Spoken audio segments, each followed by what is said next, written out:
closing opposition is going to extend today's debate in two ways. So first of all, we're going to ask the question, is the right to adopt an inalienable right, or is it an extra social right that the government does not necessarily have to guarantee? And second of all, I'm going to further elaborate the harm given by the opening opposition, the harm to the child, and compare that to the benefit given by the government bench so far. But before that, 2 points of verification. So first, to the opening government.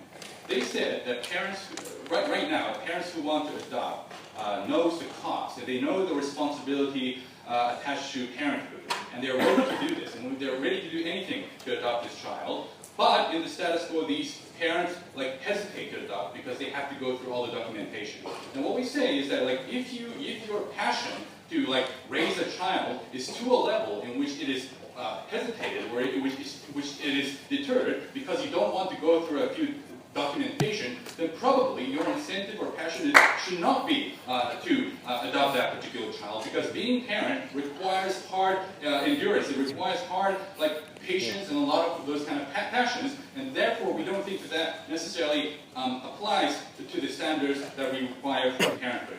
But second of all, the opening government also mentioned that these standards could also be discriminatory. Certain LGBT people, single mother, cannot adopt. Now, what we say is that any government standard, regardless of adoption, can be exclusive and can be potentially discriminatory. That's why we have standards in terms of voting age, or the age of consent. Those kind of things can exclude certain people from exercising those rights. But just because certain people are excluded from exercising those rights is not a reason to negate and oppose the existence of standard. Because just because a standard is not perfect is not a reason to completely eradicate and oppose those standards. Because we can constantly update standard in a better thing. So we can have adoption services exclusively for gay parents and gay child. We can have diverse member of board to determine the application of adoption, ladies and gentlemen. So as a consequence of being able to constantly update that standard, better that standard, we don't think that just because that standard is exclusive right now is a reason enough to support this motion.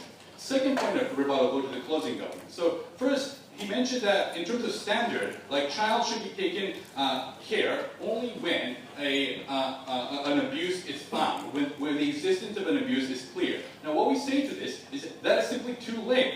Considering that the nature of abuse is that it's very difficult to find out the existence of an abuse, because it oftentimes happens and occurs inside closed houses. The child oftentimes fears the parents to report to police or report to any public authority. That is, so the time when we can actually find an abuse has occurred is oftentimes a time when an irreversible harm has already occurred. For example, a physical or psychological or even sexual abuse has occurred, or even that child is killed. But second of all, and this is really why this is tied to the motion, is because especially for adopted child or child in adoption services, we think that these child are extremely sensitive, and we have to pay extra cautions, because oftentimes these child, the reason why they're up for adoption is because their parents abandoned them. In the worst case, their parents might have abused this child as well. So that, as a consequence of that, we cannot take that extra risk that this child might be abused again. Moreover, the previous speaker also talked about how right now there's a harm, that the problem of poor-funded orphanage. Now, first of all, there's a problem-solution mismatch. So if the problem is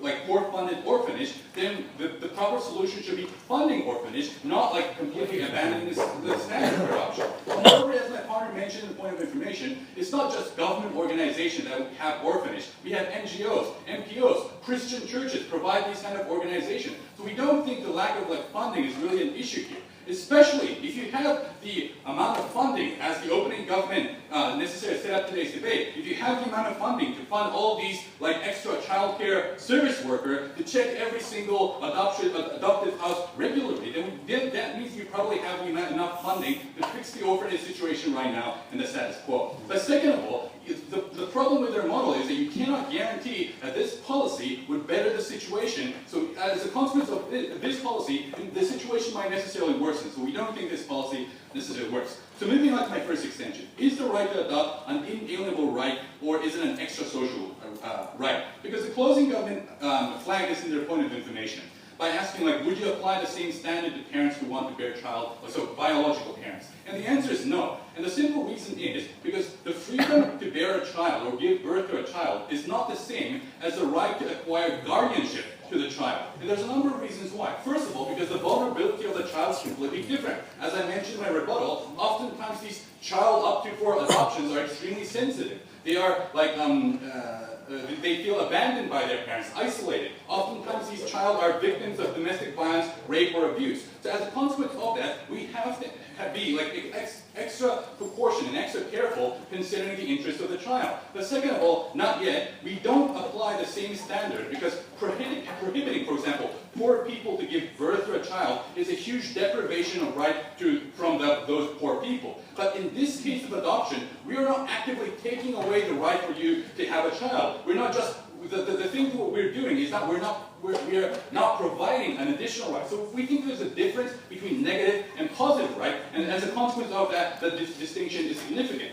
But thirdly and finally, we think that like the foreseeability of intention is also completely different. For example, if you give birth to a child, or bear a child, that's obviously a huge burden and investment emotionally and physically. So we can reasonably assume that those parents like have an interest and intention for the child's best interest. But parents who apply for adoption is a complete stranger both for the child and also for the government. So as a consequence of that, the intention of these parents are unforeseeable, and therefore we need to have a different standard. So further elaborating the harm given by the opening opposition. Opening opposition talk gave the harm of like these extreme harm of like being adopted to human traffickers and domestic violence.